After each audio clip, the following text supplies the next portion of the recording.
Buffy, tell me what you're going to teach us this week. Today we're going to learn how to apply blush. Yes! You know what? I'm a nightmare when it comes to blush because I have no idea what tools to use, where to slap it on, and everybody seems to have a different technique. So what is the cornerstone for success with blush? First, we got to determine our shape. Okay. Find the apple of our cheeks. Okay. And then refer to the chart once you know the shape of your face. Okay. And it's a pretty easy application. Okay, I'm going to take your word for that. So finding your face shape is key. That's Finding your face shape is the first thing you want to do. Okay, so how do we do that? The first thing we're going to do is we're going to remove the hair from the face. We're going to get it off as much as we possibly can off the face so that we can see the entire shape. Okay. Now, the next thing we want to do is get an eyeliner or a lip pencil. We're going to trace our face shape in the mirror.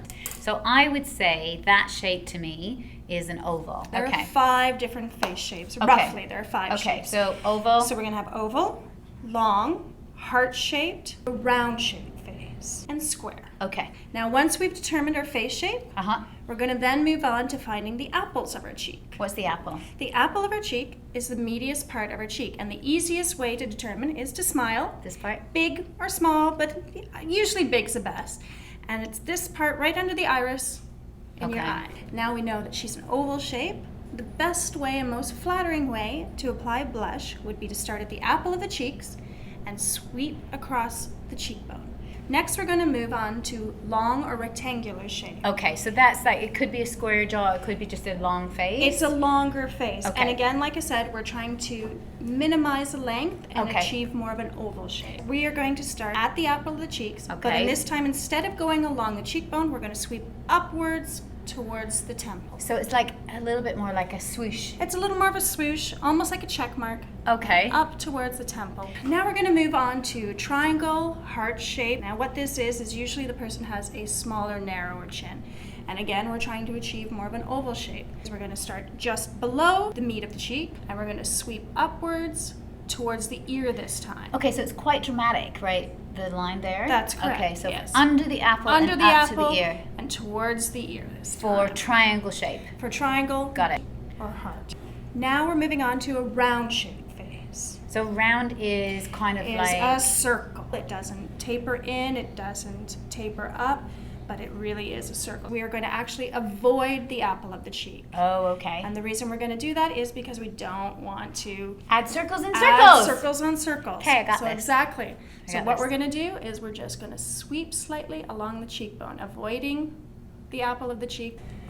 Now we're going to do square shaped face. So you've got a wider set You've got jaw. a wider jaw Yeah. and wider temple. Now with this, we're going to start again on the apple of the cheek, and we're going to sweep slightly to the cheekbone, but take care not to go too far in, as it will.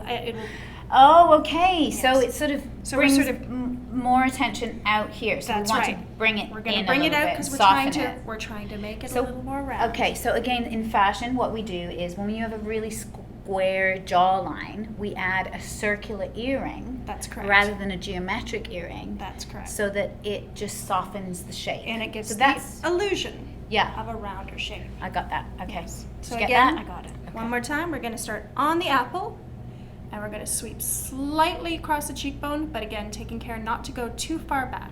Don't Really? ever be afraid of blush. Blush is a great thing to have, and you do have to be careful on the colors you choose. You don't want to appear clownish. Yeah. So check your makeup in more than one lighting is a good tip to have. The great thing about blush is it gives life to the face. But you know what I think we should do next time? I'd really like to learn about color of blush, because that's something that I get wrong. Yeah. Next segment, you'll have to tune in. And you know, summer to winter, it's a whole different ballgame because it is. And Well, 'cause we change. I'm aging, you know. And I'm there's getting different old. textures, that's right. There's Yeah. powder, there's cream, there's Yes. gels. Yes, and I don't want to look like an old hag. Don't know about you. You don't but- look like an old hag. Oh. So next time we're going to talk about color, and we'll talk about Different aging. aging and different the different types, the different mediums you can use. Okay. Thank you. Stay tuned, everybody.